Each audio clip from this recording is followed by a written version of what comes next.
வணக்கம். இன்றைக்கி நம்ம பார்க்க போகிறது என்னோடய ஃபேவரட் ரெசிபியான ஃபிஷ் குழம்பு ரெசிபி. இந்த ரெசிபியை பார்க்குறவங்க அனைவரும் ஒரு தடவையாவது ட்ரை பண்ணி பாருங்கள். கண்டிப்பாக ரொம்ப நல்லாயிருக்கும். ட்ரை பண்ணி பார்த்தீங்கன்னா திரும்ப திரும்ப இதே மெத்தடில் தான் செய்வீங்க. இதுக்காக பாறை மீன் 1.5 கிலோ எடுத்து க்ளீன் பண்ணி எடுத்து வச்சுருக்கேன். ஒரு 15 சின்ன சைஸ் தக்காளியை எடுத்து வச்சுருக்கேன். 2 பெரிய வெங்காயம், 2 பச்சை மிளகா, ஒரு 10-15 பல்லு பூண்டு, கொத்தமல்லி தழை, கறிவேப்பிலை.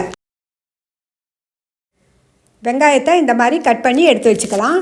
தக்காளியையும் இந்த மாதிரி கட் பண்ணிக்கலாம். வெங்காயத்தை தேவையான எண்ணெய் விட்டு இப்படி நல்லா கொஞ்சம் பொன்னிறமாக வர்ற வரைக்கும் வதக்கி எடுத்துக்கலாம். தக்காளியையும் ஆயில் விட்டு தக்காளியில் கொஞ்சம் உப்பு சேர்த்து வதக்கி எடுத்துக்கலாம். இப்போ வதங்கின தக்காளியை தனியாக அரைச்சி எடுத்து வச்சுக்கலாம். அதே சமயத்தில் வெங்காயத்தையும் தனியாக அரைச்சி எடுத்துக்கலாம். இப்போ ஒரு கடாயில் ஃபிஷ் குழம்புக்கு தேவையான ஆயில் விட்டுக்குங்க. நல்லெண்ணெய் சேர்த்து செஞ்சோம்னா குழம்பு இன்னும் கொஞ்சம் பெட்டராக தான் இருக்கும் டேஸ்ட்டு.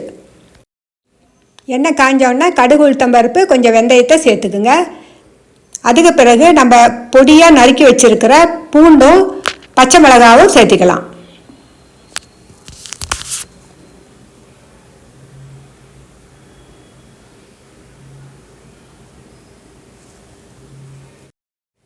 தீயை குறைச்சி வச்சு நல்லா கலர் சேஞ்ச் ஆகிற அளவுக்கு வதக்கிக்கலாம்.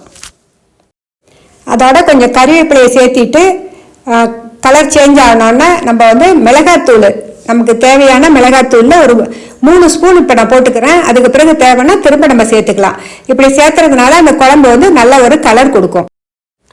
ஃப்ளேம் குறைவாக தான் இருக்கணும், இல்லைன்னா மிளகாத்தூள் தீஞ்சு போயிடும். உடனே நம்ம வதக்கி அரைச்சி வச்சுருக்கிற வெங்காய பேஸ்ட்டு சேர்த்துக்கலாம். இதோட நல்லா மிக்ஸ் பண்ணி விட்டு கொஞ்ச நேரம் கொதிக்க விடலாம். ஒரு நிமிஷம் கொதிக்க விட்டால் போதும். அதுக்கு பிறகு நம்ம வதக்கி அரைச்சி வச்சிருக்கிற தக்காளி பேஸ்ட்டையும் சேர்த்துக்கலாம். இப்போ நல்லா எல்லாத்தையும் மிக்ஸ் பண்ணி விட்டுக்கலாம்.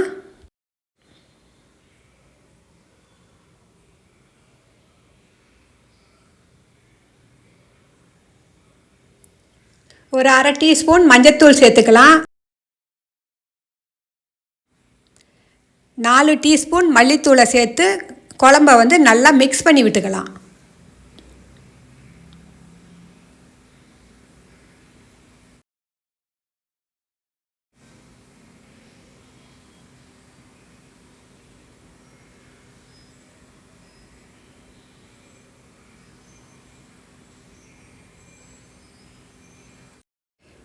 குழம்பை இந்த ஸ்டேஜில் டேஸ்ட் பார்த்துட்டு தேவையான உப்பு திரும்பவும் சேர்த்துக்கலாம். ஒரு 5 நிமிஷம் மூடி வச்சு வேக விடலாம். 5 நிமிஷத்துக்கு பிறகு திறந்து பார்த்து தேவையான புளியை இதோட சேர்த்துக்கலாம்.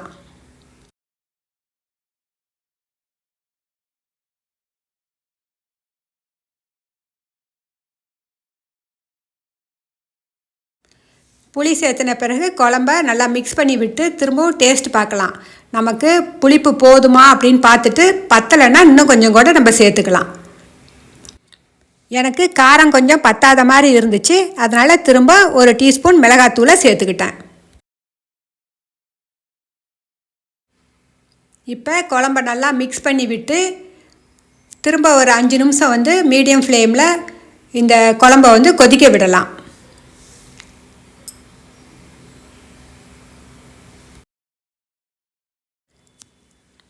இப்போ திறந்து பார்க்கலாம். நல்லா கொதிச்சுக்கிட்டு இருக்குது. திரும்ப ஒரு 5 நிமிஷம் மூடி வச்சு வேக விடலாம்.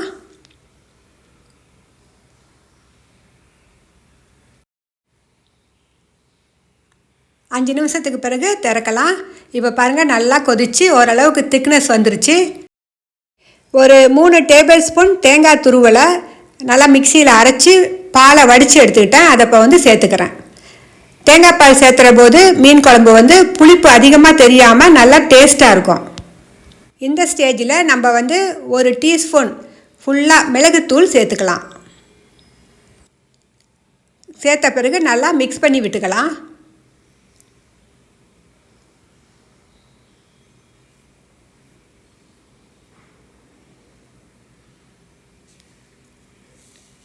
இப்போ கொத்தமல்லி தழை சேர்த்துக்கிறேன், கொஞ்சமாக கறிவேப்பிலையும் சேர்த்துக்கிறேன்.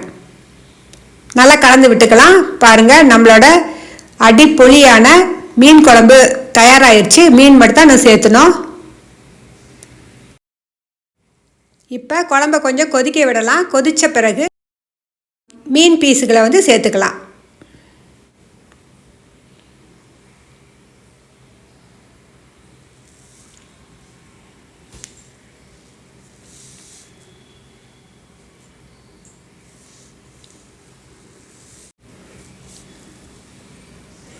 ஒரு தடவை நீங்கள் செஞ்சீங்கன்னா கண்டிப்பாக திரும்பவும் இதே மெத்தடில் தான் செய்வீங்க. அந்த அளவுக்கு ஒரு டேஸ்ட்டாக இருக்கும். புளிப்பு, காரம், உப்பு இதெல்லாம் உங்கள் டேஸ்ட்டுக்கு தகுந்த மாதிரி கூட்டி குறைச்சி போட்டுக்குங்க. அதே மாதிரி ஆயிலும் உங்கள் தேவைக்கேற்ப நீங்கள் ஊற்றிக்கலாம். குழம்பு கொதித்த பிறகு ஃப்ளேமை குறைச்சி வச்சு ஒரு 5 நிமிஷம் மூடி போட்டு வேக விடலாம். பாருங்கள், நம்மளோட அடிப்பொலியான மீன் குழம்பு தயாராகிடுச்சு. பார்க்கக்குள்ளேயே பாருங்கள் எவ்வளோ டெம்டிங்காக இருக்குது. எல்லா வயதில் இருக்கிறவங்களுக்கும் ஏற்ற ஒரு உணவு தான் மீன். அதை அடிக்கடி நம்ம குழம்பு வச்சு சாப்பிட்றதுனால நம்ம உடம்புக்கு நல்ல சத்து கிடைக்கும். நன்றி.